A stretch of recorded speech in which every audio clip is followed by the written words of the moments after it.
Bike Karma Bicycle Stories podcast is brought to you with support from The Frame and Wheel, helping you turn your cycling items into cash without the hassle, and AD Bikes, the modern face of Austro-Daimler bicycles. Become bike, become AD Bikes.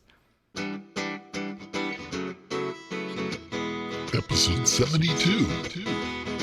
Hello and welcome to another episode of the Bike Karma Bicycle and Cycling Stories podcast. I'm your host, Tom Brown. The mission of the show is to just bring people together through sharing bicycle and cycling stories, lovingly edited and produced. It doesn't matter if you like to race, wrench, collect, or casually ride. It doesn't matter if you have a $20 bike or a $5,000 bike. If you've ever smiled while you were rolling around, you're in the right place.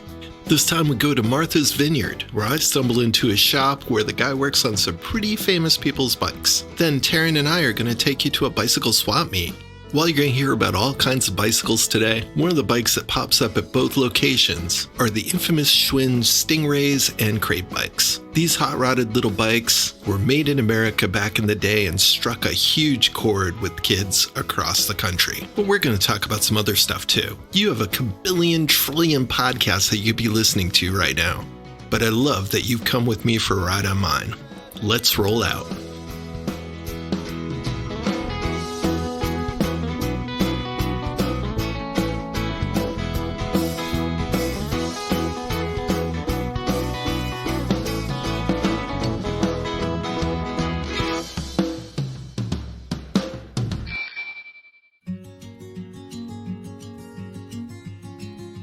You don't have to be famous to share a story on the show. In fact, some of my favorite stories might never be heard by a wider audience were it not for me happening to be lucky enough to be able to record that story. But I'm not going to lie, it would be exciting to have some celebrity bike stories on here as well, as I have had. Sometimes I get tantalizingly close to someone I'd really want to hear some bicycle stories from. I got within one person of Greg LeMond, and then that lead fizzled. I'm still hoping Coop might come through.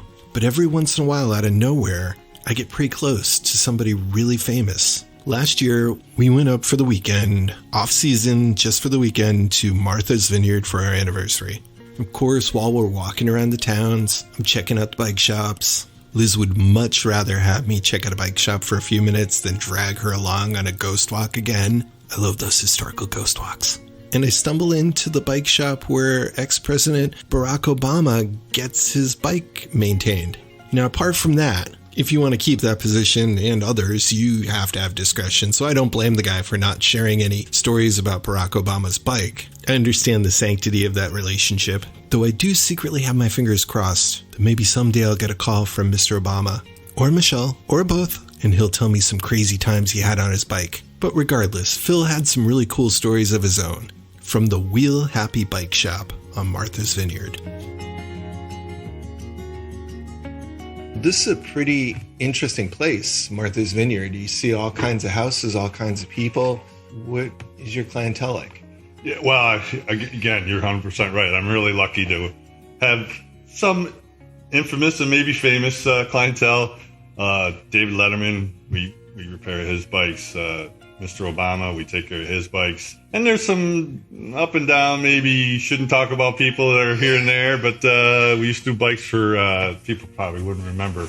Raoul Dahl's wife, whose daughter still lives here, Lucy Dahl, and we take care of her bikes, but his wife was famous actor Patricia Neal. So she's used to live up on the street, and so we've had some, as I say, infamous and some famous. Kelly Clarkson's been here right after she won American Idol. She was here too, so that was fun. And all these people ride bikes. They ride bikes, man. It's the way you get around. Wheel Happy Bike Shop.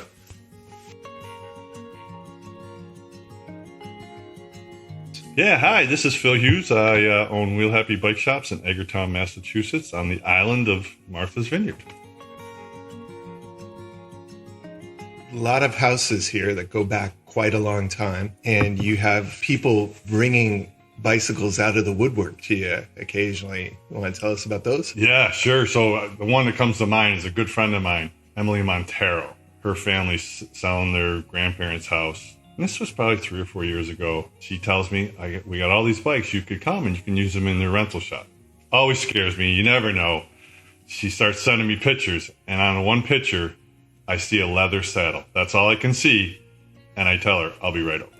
So I come over there, and it's all bikes in different arrays, usability, and her mother's there with her. And I dig out and find this 59 Schwinn Cruiser. And the reason I know it was 59 is it had a serial number. I was able to look it up. So her and her mother look at me, teary-eyed a little. That's the bike you came for? Yeah, that was Grandpa's ride. And we called it the truck. And they were just so happy that I wanted to keep it going. So I bring it back here. Really only needed new tires. Had a missing spoke, but the rim was true. And it had patina. Not so much rust, but patina. It had the cover, fenders, just, and rode like unbelievable. And I think I might have put a new seat on it. But anyhow, a good friend of Emily and mine, Zach, who owns Chef Wood Company on Chappie, he and another young lady who owns Sea Legs, Grace Romanowski, were getting married. And Emily's Grace's roommate in college. So I come up with this brilliant idea, because Zach's a big biker, to give him this beautiful specimen and put their different logos of their shops on it. And his logo was round and fit right in the Schwinn, the S on the chain guard. And Emily, again, teary-eyed, oh my God, this is fantastic. And that's probably 3 or 4 years ago. And still to this day, I go to Zach's shop over in Chaffee, and there sits the bike. He drives it every day to go to get the mail and comes back. Just repurposed a bike that, is 64 years old, still on the road. Wow. Yeah.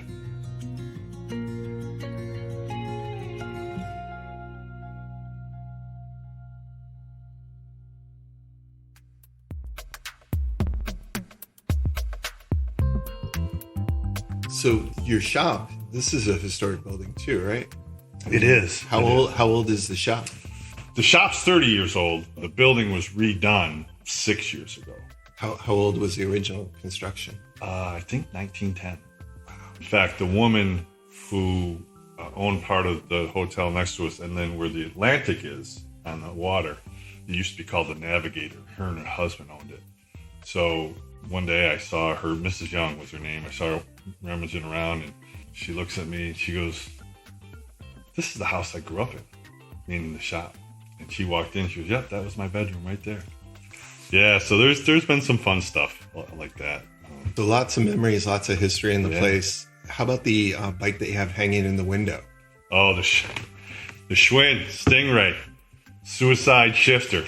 And what is that for people who don't know? Because it's not really suicide as much as it is. Suicide shifter means if you're if you come off it, it sticks right up between your Netherlands. Yeah. And that's why they call it suicide shifter. But it's a 5-speed.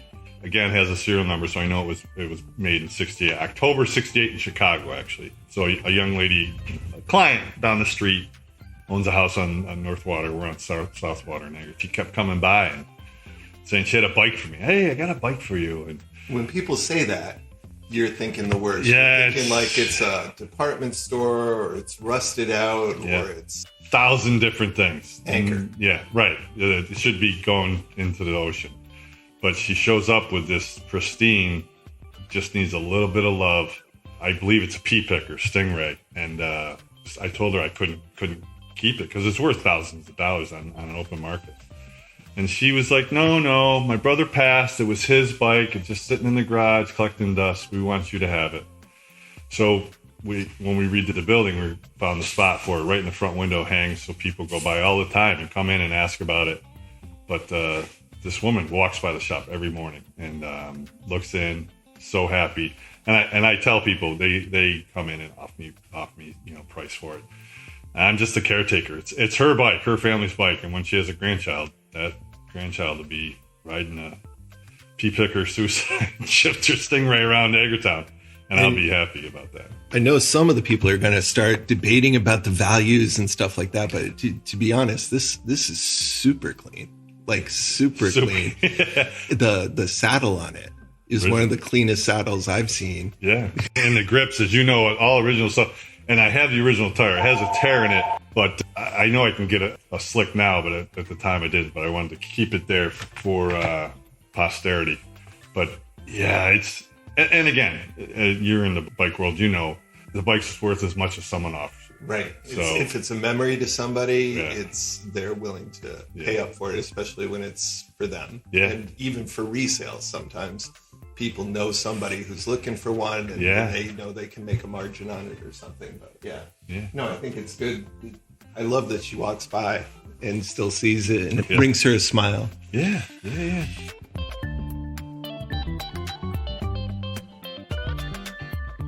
Any other historical bikes that you found that surprised you?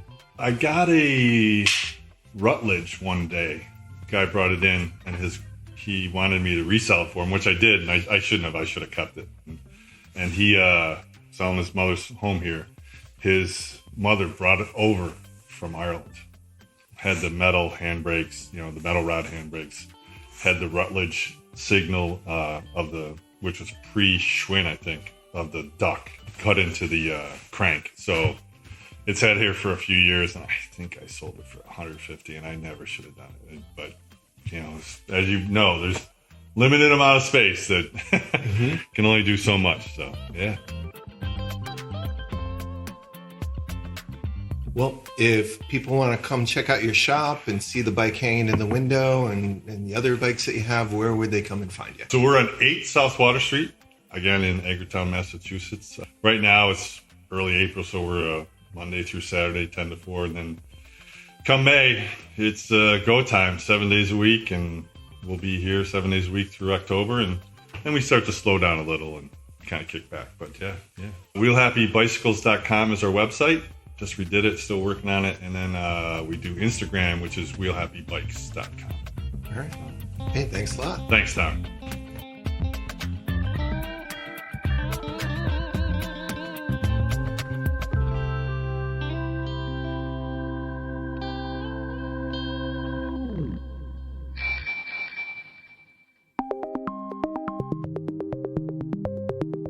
I don't want to lose a single listener because they didn't check their bike before a ride. So our on-running PSA public service announcement on the Bike Karma Bicycle Stories podcast is the ABC Quick Check. When one of the greatest mechanics in the world wants to do the ABC Quick Check but then changes the letter from ABC to M, you just go ahead and let them. Hello, Calvin Jones here. I want to do a check with you that some people call the ABC. Okay, can I change this up a little bit? Forget the ABC. Think of the letter M. Let's start at the bottom, right? M. That's your front wheel. Is that skewer tight? Come up the line. The M goes up to the handlebars between your tire. Give it a squeeze. Is there air in it? The M at the top there. Now we're at the bars. That's the peak there. Squeeze the brakes. Wiggle the bars. That's good. The M goes down to the bottom bracket, your cranks.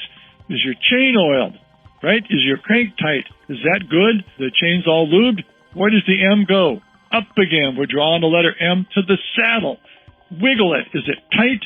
Is it straight? That's great. The M finishes by going down to the rear hub. Is that skewer tight? Oh, hey, you passed the tire. Did you squeeze it? That's your M. From the hub up, then down, then up, and then down. That is going to save you a check each time. Have a fun ride with Bike Karma. Calvin Jones out.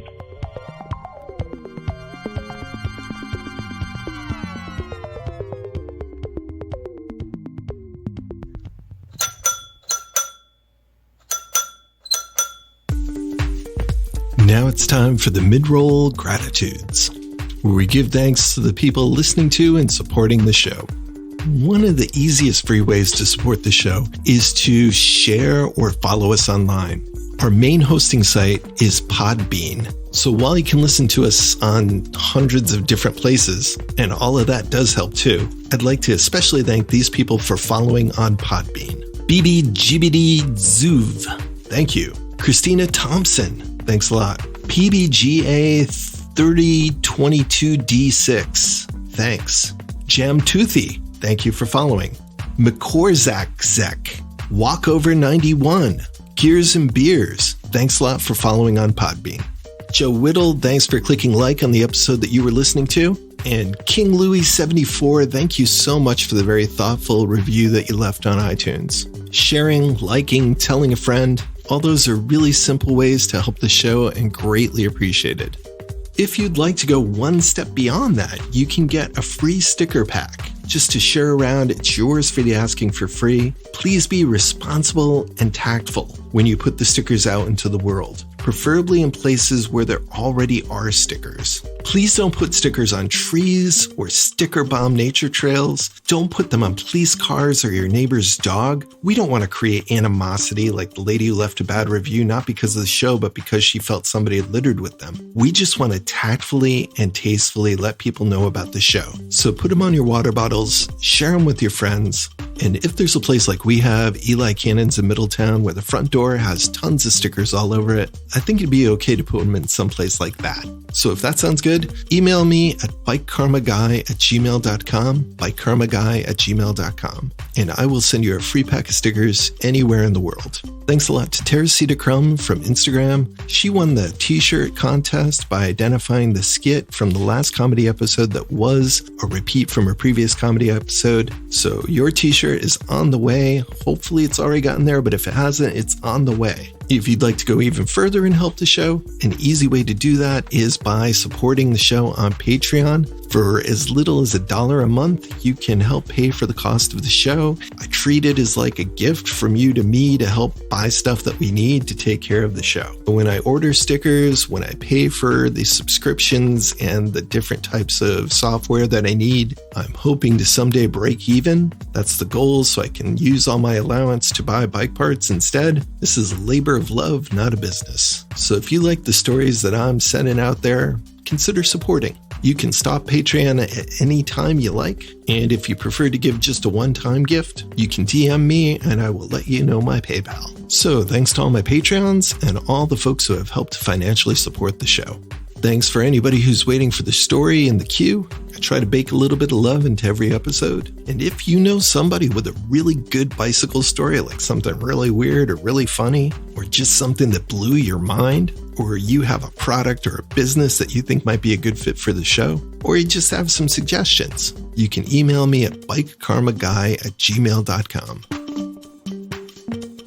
No mid-roll thank you would be complete without thanking Fred Thomas. Fred is a longtime supporter of the show who owns a couple of different bicycle businesses. First one is the Frame and Wheel. Get more time, space, and cash by having Fred do all the pain in the tuchus things to get your bike parts, accessories, and whole bicycles sold. Fred photographs, lists, researches, deals with all the sketchy people out there, and does everything he can to get top dollar for your quality used bicycles, parts, and accessories. Got a ton of new old stock? Not a problem. Fred's worked with bicycle shops and distributors who've had to liquidate. He takes his cut, of course, but he also does all the headache work. Packing, shipping.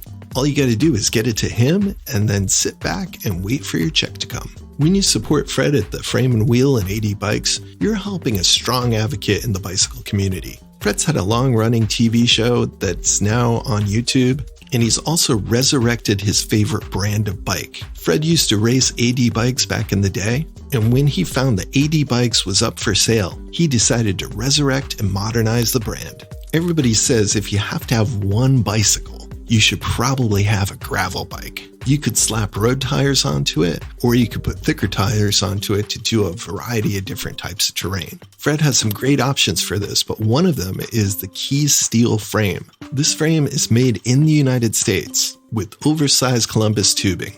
It's heirloom quality. If you hate the throwaway culture, buying a brand new steel gravel frame is a punch in the eye to waste. Contact Fred and talk to him about all the different setups that you could do with this. Instead of buying something off the rack, Fred can go through the specs with you one at a time to make sure that that AD bike is exactly what you want. Also, if you sell your stuff through the Frame and Wheel, you can then apply those proceeds towards the cost of a brand new AD bike. So contact Fred at either the Frame and Wheel or AD Bikes. Now back to the show.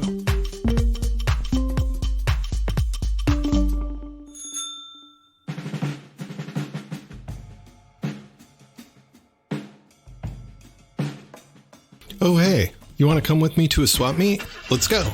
Tarran's been coming to bike swap meets with me since he was 6. I took him and his sisters up to the legendary swap meet up in Munson, Massachusetts back before it was no more. And they remember running around this castle-like city hall public building, which had many secret hidden tunnels and caverns, and it looked very theatrical and very castle-like. But the other big swap we used to go to back in the day was the Dudley swap. A gentleman named Mike, who you know as Bike Mike from a previous episode, used to own an old factory up in Dudley, Massachusetts that had a flea market in it called the Dudley Do Right Flea Market, and periodically he would have a bicycle swap meet there for years. Unfortunately, the building got condemned, but he moved it to another factory a little farther south in Connecticut. But the new location, we've never been inside the factory. It's always been around the outside of the factory, and that's about an hour away from us. So pretend you're in the car driving with me and Tarran.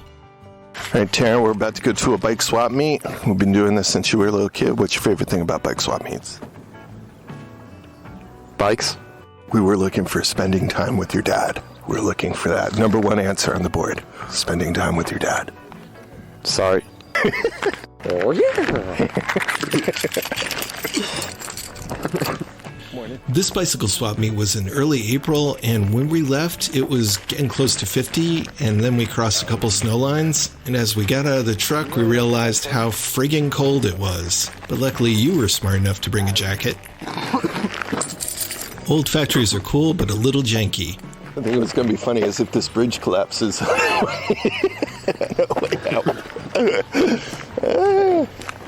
You should play a game where you try to sneak in words to conversations. Oh, yeah? Okay. Peanut butter. I think it's too impossible, though. Gotta get warm up. As we're on the perimeter walking up, Tarran usually tries to get to play a game, like trying to get somebody to say peanut butter in a conversation, or challenges me to trade up from a specific item to a specific item. We're channeling and using everything we've ever learned on American Pickers.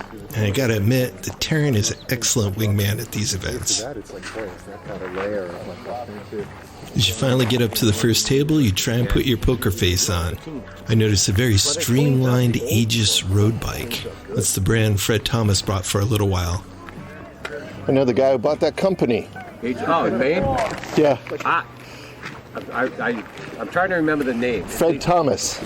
Oh, don't it switch to a name similar to Aegis? Argus or when they were closing up? Yeah, because I think they're still producing. Not on the Aegis though. Yeah, they Parts, switched. the dropouts. Right. Yep.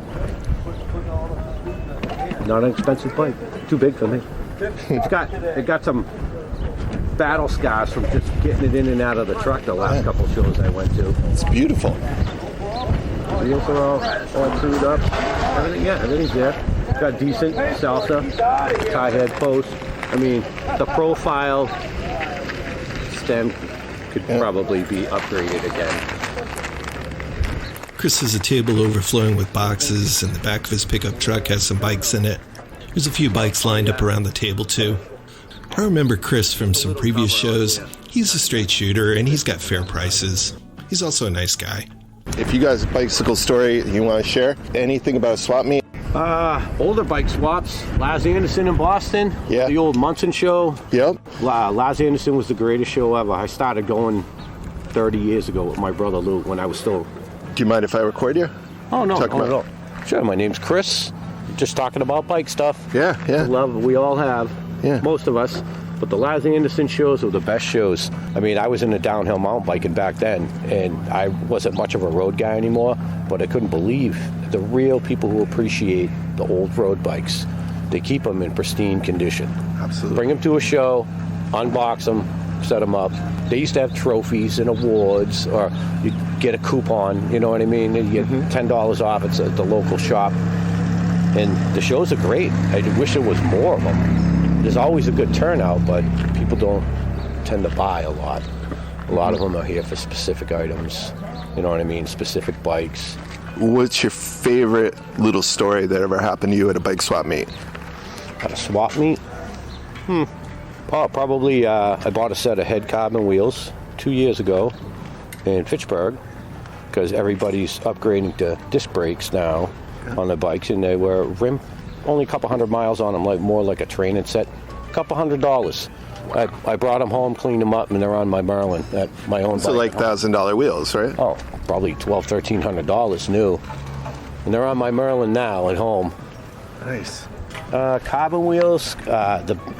One of the good shows, it was more the Velodrome in Pennsylvania, Trexeltown. I went there and I got a lot of good track. I bought an ancient disc wheel, like one of Head's first disc wheels. And $200, just need cleaning. It was true. And now, of course, everything's glue-on tires are fading away. And most of the old good early stuff, track stuff, the road bike stuff, they're finding tires. You can't find the quality tires that you used to replace them to keep the bikes pristine. Yeah. But then with swaps, I mean, this is all my own stuff. I never worked at a shop or anything like that. These are just gradually bikes I acquire. Some bikes I get through jobs. I do construction. So like I got this bike from a customer. I fixed a chimney for them on their house, fixed a couple of stairs on the front of their house, and the gentleman's son went into the Army, graduated high school, went in the military, and it's been sitting in his garage for a few years. It's beautiful. And he's like, I don't really have $800 on hand to pay you, but I can give you some money. And it's a newer mountain bike with discs. Dirt jumper, yeah. One of the myths is that you go to these shows and it's just old stuff. You see old stuff and then you see new stuff sprinkled into it. Yeah. Here, these shows, because a lot of guys coming from the city, Rhode Island, Connecticut, Boston, of course, Worcester, and they either work at shops or they're in their own group of friends who, they need a part for a bike or they're restoring an old bike. And I prefer rallies myself. I collect old rallies from the 70s, TI issues, stuff before 84. I was a kid, you know what I mean? I was 7 when the pros in the early 80s and the late 70s were out there. Someday I'll go to Copic. I've been there twice now in the last, I went to the last show before COVID 4 years ago, and then everything was shut down, and then you hear, they're going to have a show, then they don't have a show, they're going to have a show. And just recently, in the fall, I went with my brother Louie. A lot of vendors, a lot of old, beautiful stuff. It was a buyer's market, but it was mostly shop guys. The few collectors are just there. They're not interested in stuff, you know what I mean? The lower end stuff that needs repair. They just strictly stick with the classic bike, pristine condition stuff they can acquire and hold on to. What would be your number one tip for a newbie, a civilian coming to one of these shows for the first time? Yeah. Bring money. Cash is king. Bring cash. Yeah, cash is definitely king. Or bring bike stuff that you don't have. A vendor spot's $25 for the day. Yeah. And bring parts you no longer need. A bike you may acquire that's too large or too small for you. A friend's son's or daughter's bike that they grew out of, husband and wife. Find pad bikes, like the older bikes like my brother does. It's my brother Lou here. And he does everything from 1800s right up to 70s. He does muscle bikes too. That's cool. But he's a balloon tire bike since we were kids. That's what he basically got me in the riding, trying to compete more when I was young. I can never go pro, but to compete in local stuff, it was a lot of crit races. It was worth it. There he is, my beautiful brother Lou. But he collects. He's got a huge collection. He just went and brought some of these bikes out. He had 500 bikes. All I'd say pre-79. Muscle bike stuff, balloon tire bikes. It's a passion. I mean, I pay for storage. I have 3 storage units. I have 2 more at home that are still full of all my own. This is all my own stuff I acquired through jobs or a swap meet. I'll find a bike that I want to start tinkering with, put back together. How many bikes do you think you have? Bikes, besides what I have here? Not too many. Probably 15 of my own personal bikes. And I have everywhere from, I like Raleigh, TI Raleigh. I got Bianchis. I got a couple of titanium Merlins, old from the 90s before they moved south. Mm-hmm. And I'd say probably 15 to 16 bikes. I got a couple of project bikes that are in pots right now. I'd like to say with storage, I live in a townhouse building. I got 3 small storage units a couple blocks away. that you got to pay through and I just keep my bike stuff, camping, hiking gear in there for the winter. So I think this one's too small for me, but like how much are you asking for this bike here? I was asking $4. See, that's totally amazing deal. You know, like if you're looking... bike, it's missing the cap to the shifter over there. Yeah. Something that can be acquired. But yeah, I try and keep them clean. So it's a newer Bianchi touring bike? Yeah. 2019, 2020 frame. Yeah, it's gorgeous. And $400, really clean looking. It's a $900 bike that's 3 years old. These are some of the deals that could be had at these places. Oh, great deals. Need more civilians walking around. Oh, yeah. You know, guys, with now, everything goes through the last 4 or 5 years, BMX came back. Oh, yeah. And it's really huge. Some guys now, a couple of my friends are into restoring the old early 90s mountain bikes, pre-suspension, early full suspension stuff, and that's their passion, because I was already into the thing, the scene 70s, 80s growing up. They're newer, like in the 90s, they were all BMX guys, and mountain bikes came out, and there was only a few companies like the GTs and the Red Lines, American bikes that came from the BMX genre, and they all switched to mountain bikes, and they all got rid of all their hutches and their Red Lines and their off-the-wall CW racing frames. And here it is now. I talked to them about it, and you go to shows, and BMX bikes are unbelievable money. They gotta be crying. Yeah, tears. How many? I wish I had if I had every bike I ever owned, I'd have way more than I could ever bring here. Way more. A common misconception with collectibles is that they're going to keep going up and up and up forever. But that's not how it plays out. A rough rule of thumb is when the age of those people who had these things when they were kids gets to the point where they have their most disposable income and they're getting nostalgic, that's when the market's going to peak. So for balloon tire bikes, that market's probably already peaked. And some of the more common bikes are worth less than they were years ago. And that segment of the market was the hottest. But like Chris was saying, the new hottest market segment is BMX. And to some degree, early mountain bikes. Those kids who are riding BMX back in the 80s and 90s are really in the prime time of their earning potential where they have some expendable income, if they're lucky. The guy who bought my 1978 Smokey and the Bandit BMX bike, he has 3 of them. He's younger than me, and I was 8 when this bike came out. Incomplete, missing a few parts, it's a couple $100, but he had 2 complete ones and 1 that was incomplete.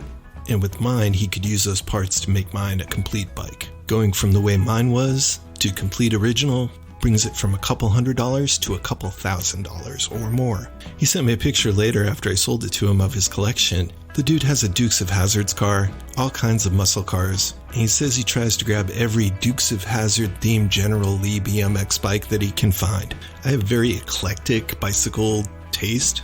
I can get excited just about any type of bicycle or bicycle part. So at a swap meet like this one, I'm looking for anything that basically sparks joy.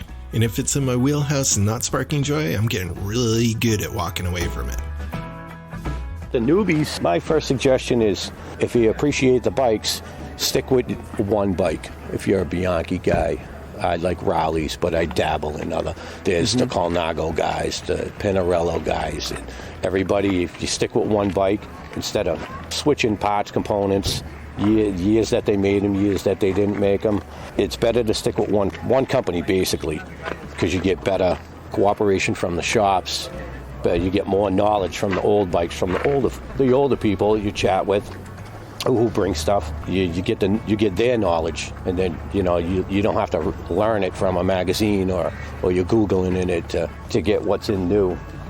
But yeah, that's why pretty much I have a bunch of my own bikes, like say my Merlin, Bianchi, my time trial bike, a couple of Treks. But rally's always been my thing growing up. The 70s, that TI, Team TI, they were a blockbuster. A lot of champions.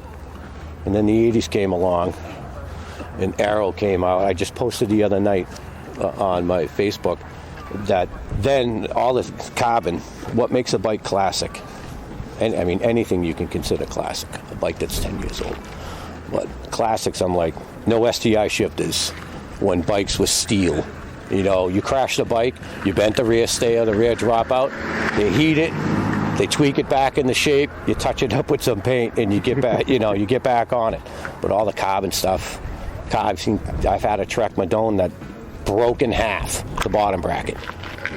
$4,000 you had just invested, where you could find a decent steel bike for a third of the money.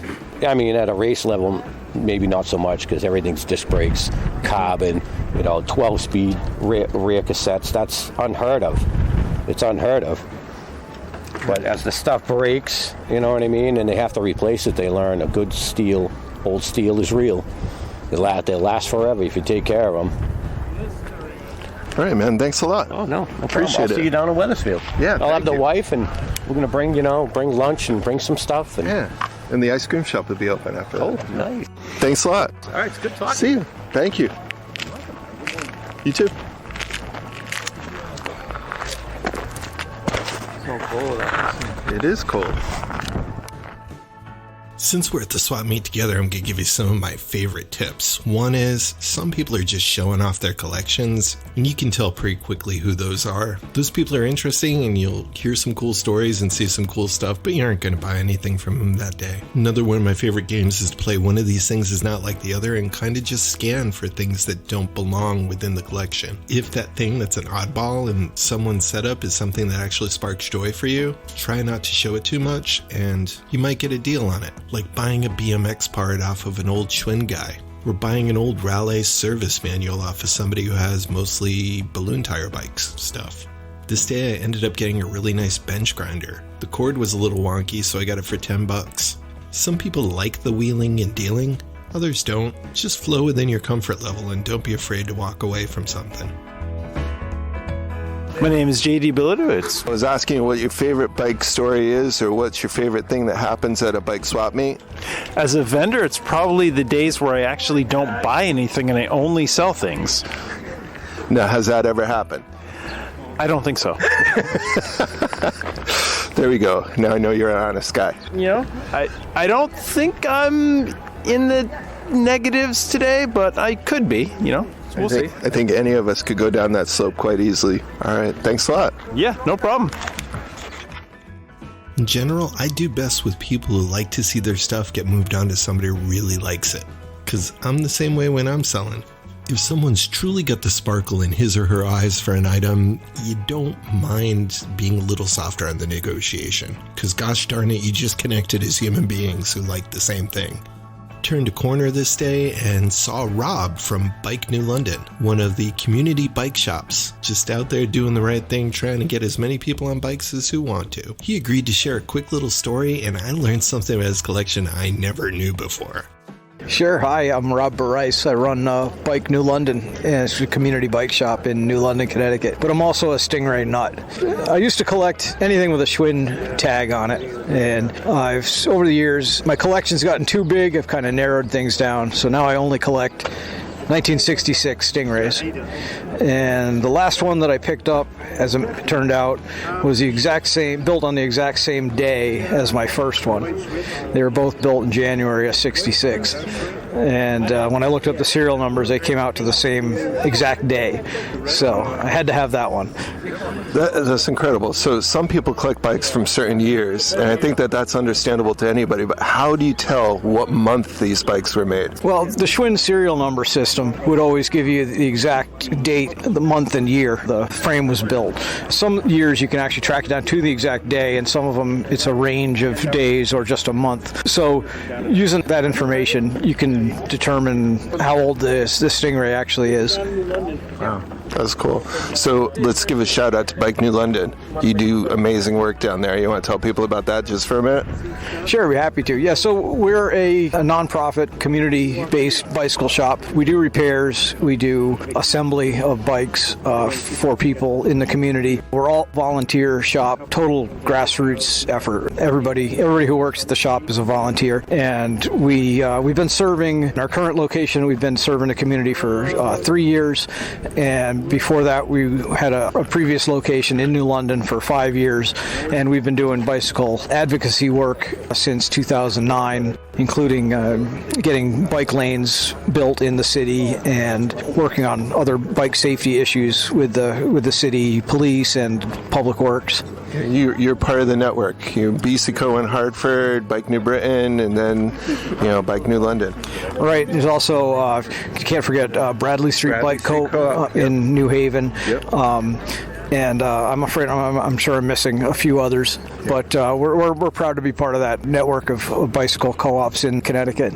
Thanks a lot. Hope to see you at Wethersfield. All right. Thanks. We'll see you there. So you want to know a secret? I'm kind of a purist with bikes. I'm not really super excited about motorcycles, but when I hear the sound of a Whizzer motor, I'm cool with it. This was a kit motor that attached bicycles from I believe the 40s and 50s. While I prefer to pedal, these motors did get up to like 100 miles per gallon, which was pretty cool. It's the sound of a Whizzer motor.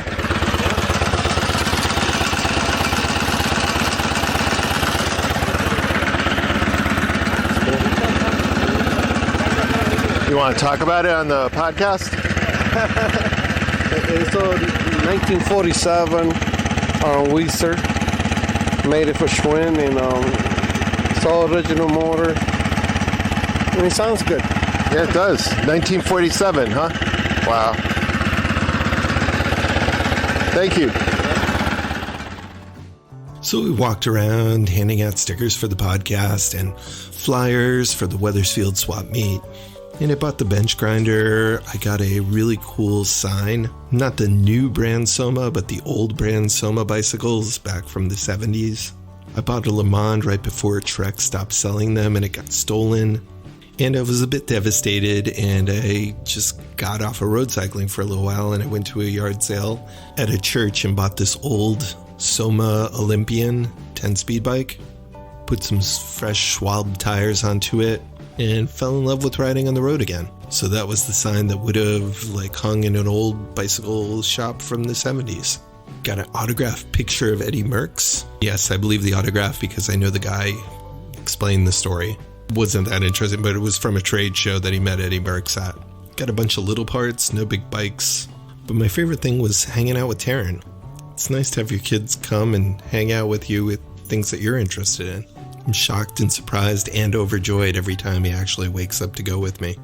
But when we got back in the car this time, we were both frozen to the bone. All right, we're on our way back. We just got in the car after being out at the swap meet. For some reason, it's 50 degrees in Wethersfield, and up here, it's 32 degrees with wind. Our hands are freezing.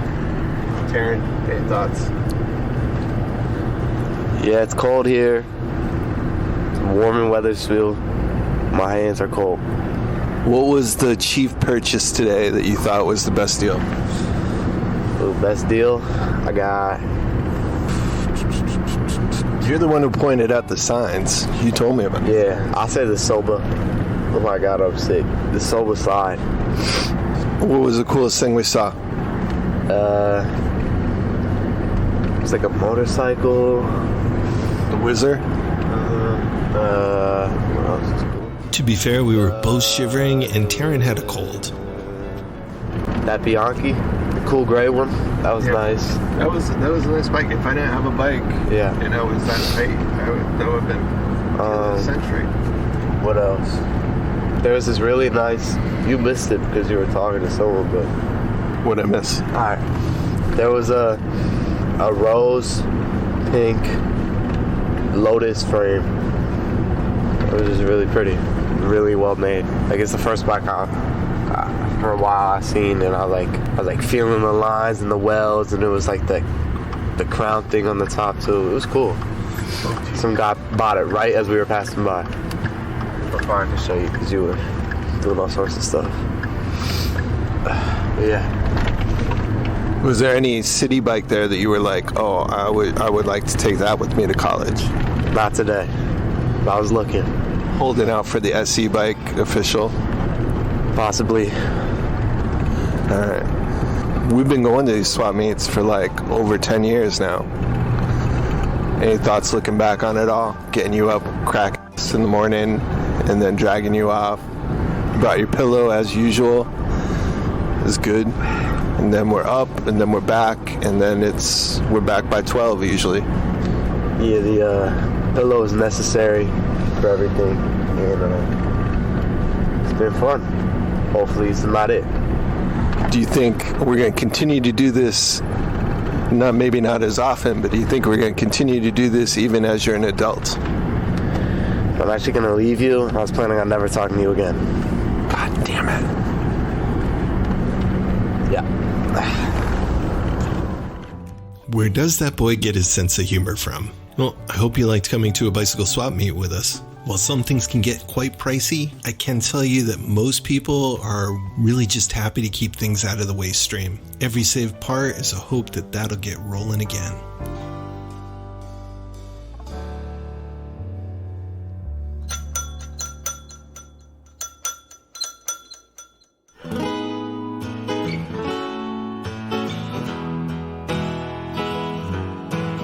Thanks for coming along with me on another ride of the Bike Karma Bicycle and Cycling Stories podcast. I hope you enjoyed today's stories. There's so many things in the world trying to divide us right now. It's nice to know we can share a smile or two about bicycles. As always, want to thank Keller Glass and the band Mobjack. They did our opening and closing theme music, which I love, and Keller gave us permission to use it, so thank you very much, Keller. If you'd like to check out his music, go to kellerglass.com. All the other music in the show is royalty-free, attribute-free, but we appreciate those musicians as well, so thank you very much.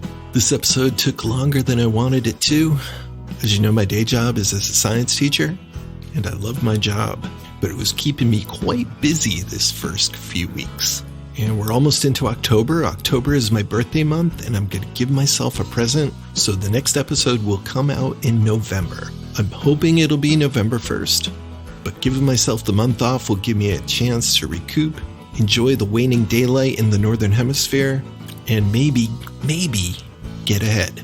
So look for the next episode to drop sometime around November 1st.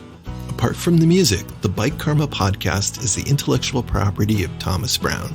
All rights, including copyrights, trademarks, and all of that stuff, is asserted and reserved. If you've got a story for me, an idea, some feedback, or if you'd like a free set of stickers to place responsibly, you can email me at bikekarmaguy@gmail.com or DM me on any of the social medias. I have some incredible stories lined up in the queue, including a guy who doesn't just paint while he rides his bicycle, he also plays music. Makes his own music. He's a multitasking marvel. But until then, thanks to everybody who shared a story or listened this time. Until next time, keep it wheel.